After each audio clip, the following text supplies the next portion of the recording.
Selamat datang di channel Simple Order Block Indonesia. Pada video kali ini, saya akan membagikan trade recap minggu ini ya. Minggu kemarin maksud saya, tanggal 20 sampai 24 Februari 2023 dan juga analisa market untuk minggu ini. Baik, kita mulai saja dengan trade recap saya di minggu kemarin ya, minggu yang lalu. Teman-teman, minggu kemarin saya hanya open posisi di GBP USD dan di Euro USD. Ya, ini trade saya di GBP USD ya. Dari area ini saya sell, kemudian target di 10R ya. Dan ini tercapai ya, USD dari H1 ini eh, harga sampai di area TP 10R ya. Kemudian open posisi saya yang kedua ini di Euro USD ya. Bukan dari atas tetapi saya entry dari sini ya. Re-entry sebenarnya ya ini. Oke, dan harga sampai take profit di 5R. Target saya di Euro USD ini di 5R. Karena ini tipe re-entry ya. Karena entry seharusnya berada di atas entry pertamanya. Seharusnya di atas ini. Tapi saya tidak entry di situ. Tapi saya re-entry dari pergerakan harga yang turun ini ya. Ini target saya di 5R. Jadi target saya hanya di GBP USD, TP di 10R dan Euro USD di 5R. Keduanya dari time frame H1 ya. Dan satu lagi, sell limit saya tidak tersebut di gold ya. Ini nggak tersebut dan harga sudah sampai ke area take profit. Jadi ini waktunya untuk di cancel atau mungkin saya akan mereview ulang plan ini ya. Kalau masih relevan ya oke. Tapi kalau tidak ya saya akan cancel area atau sell limit di atas. Oke, jadi dua open posisi di minggu kemarin ya. Keduanya take profit ya. Oke, ini untuk trade review minggu kemarin dan sekarang kita akan eh, melihat mengapa saya entry di situ dan ada confluence apa saja di area tersebut ya. Oke, kita lihat di sini ini di GBP USD time frame H1 ya. Saya entry di sini. Saya pasang sell limit di dua area, area pertama dan area kedua. Ya, ini sell limit dengan tipe entry satu, jadi set and forget, pasang sell limit, pasang SL, pasang TP, sudah biarkan gitu ya. Area ini sebenarnya dari area H4 ya. Ya, dari time frame H4 ini ada depannya di sini. Tapi ini sangat lebar ya. Kalau kita ukur dari sini sampai atas ya, itu sekitar ya 120 lah ya. 120 pips artinya 1.200 poin itu terlalu lebar. Kalau entry di 50% pun juga masih sangat lebar. Jadi saya refine ke H1. Saya refine ke H1, kemudian menemukan dua area yang menurut saya clear. Ya, ini area yang clear, breakout-nya juga clear. Ya, kemudian ada SNR di sini. SNR itu di sini berfungsi sebagai confluence. Ya, ingat teman-teman, SNR itu adalah area liquidity yang biasanya akan diambil. Ya, biasanya akan diambil. Maka sell OB atau bearish OB di atas SNR, nah itu menjadi area yang kemungkinan bekerja dengan cukup baik. Oke, kemudian berikutnya ini di sini ada ya BSL ya, buy side liquidity di area ini. Harga sempat turun ya, turun, kemudian naik ya. Ketika turun dia menciptakan liquidity ya, buy side liquidity kemudian diambil masuk ke area order block dan drop ya. Di GBP USD ya. Ini area ranging ya. Di sini ada imbalance ya. Ini ada imbalance. Ini break of structure tentu saja. Oke, kurang lebih seperti ini setup saya ya. Target di 10R karena di sini ada buy side liquidity. Kita bisa terus partial di 5R dan set BE supaya lebih aman ya, break even ya. Di sini adalah targetnya sebenarnya di sini sell side liquidity ya. Targetnya akan diambil. Maka ketika 10R sedikit di bawahnya ya masuk akal gitu ya. Ini ada area order block ya. Entah harga masih tertahan di situ. Ada pergerakan naik sedikit kemudian masuk lagi ke area order block ini. Apakah saya akan buy di sini? Eh, belum. Nanti kita lihat di analisa ya. Tapi kalau toh saya mau buy di sini, ini harus ada konfirmasi dulu kalau saya. Soalnya apa? Soalnya high time frame trennya masih bearish ya, masih penurunan, masih bearish. Jadi lebih baik kalau mau buy, mau counter trend, lebih baik masuk dengan konfirmasi ya. Ini, ini di GBP USD. Sebenarnya ada peluang re-entry di sini ya. Kita lihat harga drop, kemudian retrace, drop. Nah, ini ada area, kemudian drop lagi. Di sini juga ada area untuk entry, eh, peluang re-entry sell di sini ya. Tapi saya tidak masuk, saya masuk satu open posisi di atas. Itu untuk GBP USD. Di Euro USD hampir mirip skemanya ya. Ada buy side liquidity, kemudian turun, setelah BSL diambil, kemudian drop, ya, drop, kemudian membuat base drop ya, drop base drop. Dan area supply ya, drop base drop, dan harga masuk. Nah, kalau kita masuk dari area supply ini kemungkinan akan kena stop loss jika kita nggak ada eh, buffer yang cukup stop lossnya ya. Karena ini adalah liquidity grab ya, sweep area DPD. Jadi area ini diambil ya, buy side liquidity-nya diambil, kemudian turun break of structure. Nah, ini idealnya adalah entry di sini ya, sell di sini idealnya. Tapi saya terlewat ya, terlewat untuk melihat ini dan harga sudah turun ya. Target resistance adalah di sini, sini ya. Salah satu liquidity diambil ya. Nah, di sini ada peluang re-entry ya. Ada 3 peluang sebenarnya re-entry, tapi saya hanya ambil satu open posisi saja ya. Ya drop, retrace ke area order block, drop, retrace ke area order block ya, drop lagi, retrace ke area order block lagi, drop lagi ya. Ini juga berada di area, kalau kita lihat di sini ya, ini ada area breaker block ya. Kita beri warna yang lain, kita supaya agak sedikit berbeda. Kita lihat biru ya. Oke. Ini area breaker block. Di sini order block, kemudian dia respect ya, respect di sini naik, kemudian harga drop ya, menembus dan masuk lagi ke area.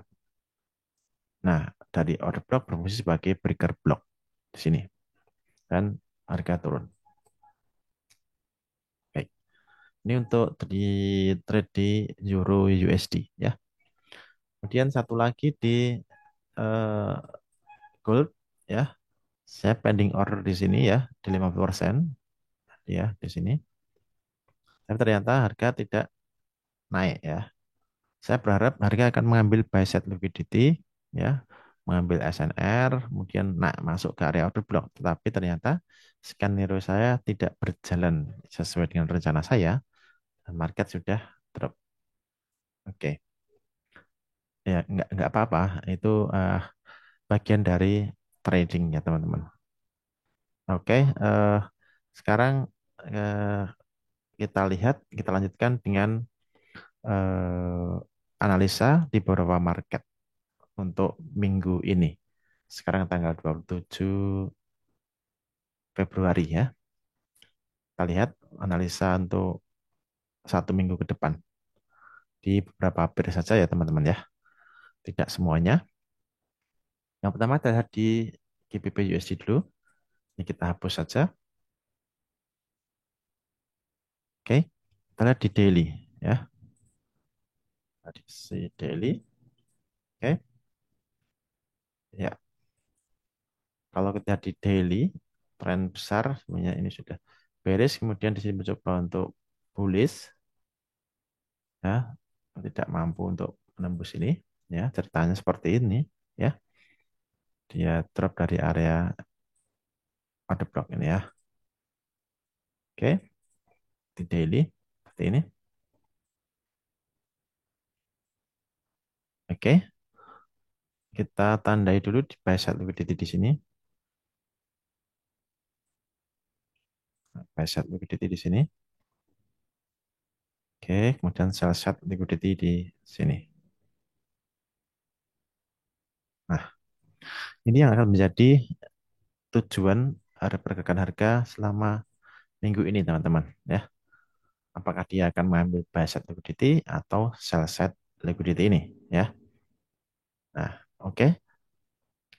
Kalau kita lihat di daily, ya, pergerakan masih cenderung untuk bearish, ya, maka kemungkinan harga akan mengambil sell side liquidity. Lalu apakah kita boleh masuk dari sini sell langsung ke sell side liquidity ini targetnya, ya? Oke, ya. Arah market tetap bearish ya. Tetapi untuk entry saya akan melihat di time frame bawahnya di H4 gitu. Oke. Nah, saya punya target di sini. Kalau saya mau sell ya, saya menunggu harga untuk kembali ke area ini. Oke ya. Oke, area pertama yang saya gunakan di sini ya. Di sini ada break of structure, ada break of structure di sini. Oke, ini adalah area order block ya, baris order block ya. Maka saya menunggu harga untuk naik ke area order block, kemudian baru turun. Ini yang saya akan lakukan.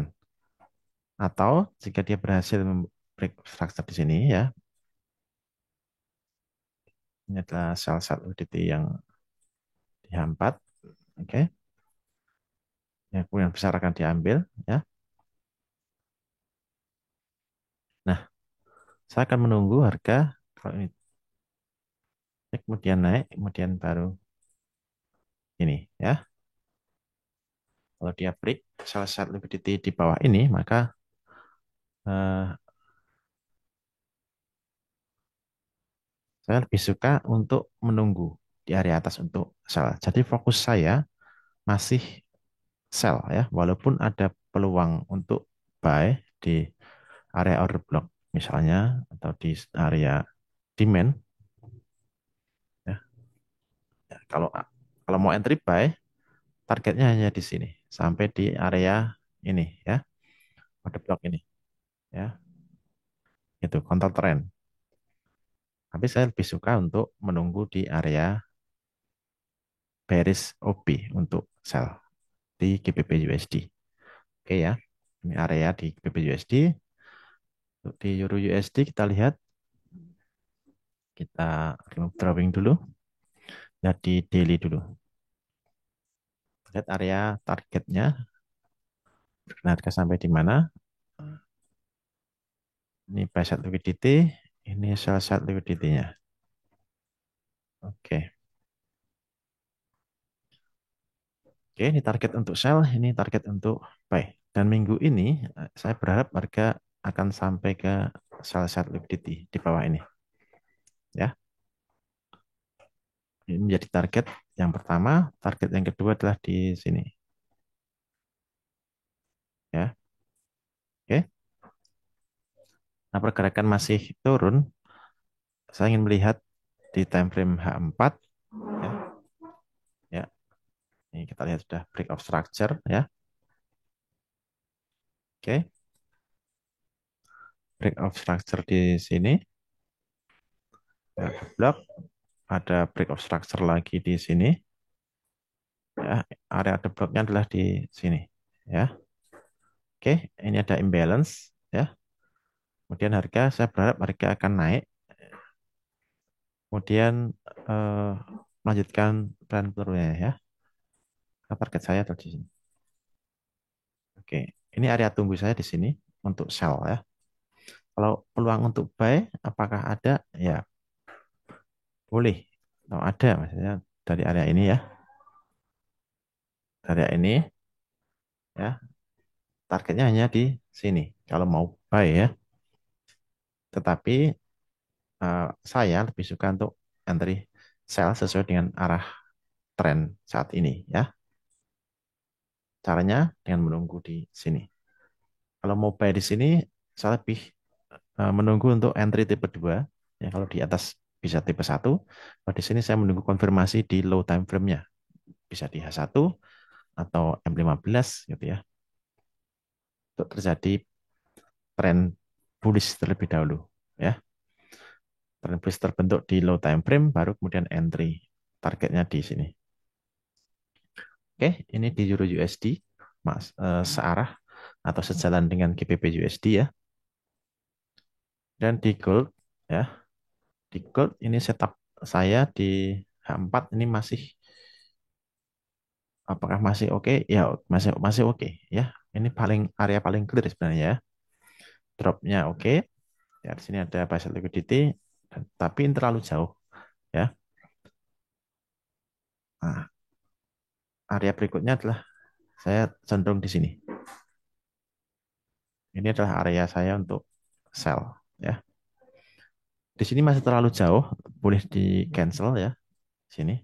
Kalau nanti harga sampai di sana bisa dipasang lagi ya. Oke. Area berikutnya adalah saya di sini di H4 ya.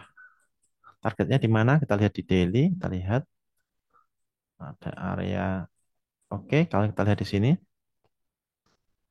area ini sampai ini adalah area liquidity bagi saya ya. Maka target bisa jauh sebenarnya sampai sini ya. Karena apa? Di sini liquidity ya. Di sini juga liquidity ya. Ini menciptakan liquidity pool di sini ya. Kemudian buy areanya di sini ya. Liquidity yang kemungkinan besar akan diambil. Makanya jadi target untuk sell di gold bagi saya ya. Kemudian entry bisa di area H4 ya ini. Karena di sini sudah termitigasi area H4 di sini. Di sini ya. Drop, kemudian termitigasi, masuk, kemudian drop lagi. Ya. Oke, ini gold fokus saya masih masih eh, sell sebenarnya. Tapi kalau mau cari peluang buy, area saya di sini.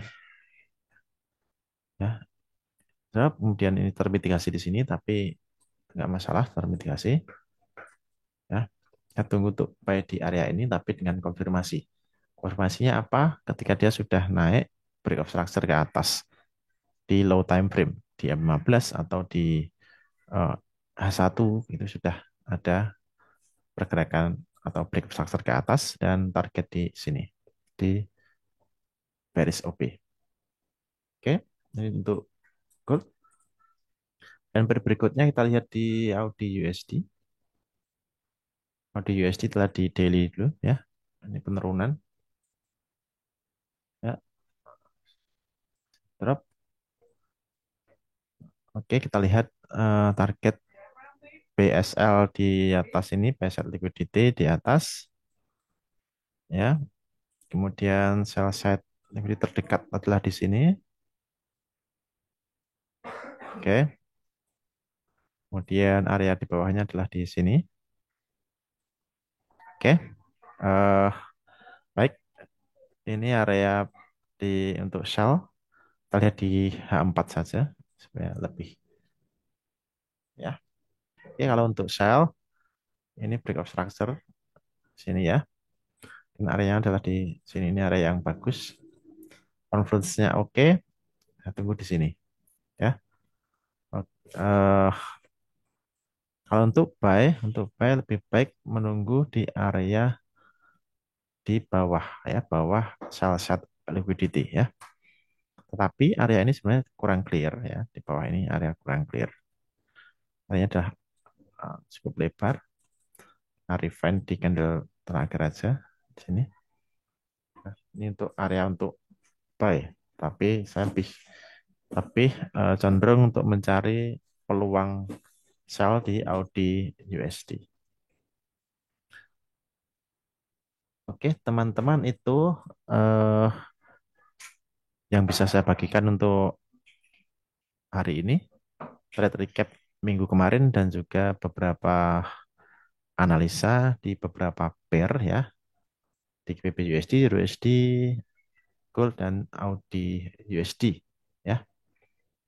Semoga trade recap ini bisa menjadi sarana untuk belajar bagaimana mencari area untuk entry dan juga analisa ini ya jangan 100% dijadikan acuan untuk entry teman-teman, tetapi eh, perhatikan saja atau pelajari saja bagaimana saya mencari atau menemukan atau mengidentifikasi area untuk entry ya. Pelajari bagaimana caranya, bagaimana polanya, bukan untuk eh, sinyal atau untuk kemudian digunakan sebagai pedoman utama teman-teman trading ya. Selalu utamakan analisa sendiri ya. Selalu utamakan analisa sendiri. Kenapa? Ya, karena dengan analisa sendiri ya kita akan lebih percaya diri ya. Ketika profit maupun ketika loss, akhirnya kita akan lebih merasa puas dengan analisa sendiri ya. Nah, itu. Begitu teman-teman. Silahkan untuk selalu belajar dan berlatih. Dan jangan lupa happy trading, happy profit, and happy life. Salam.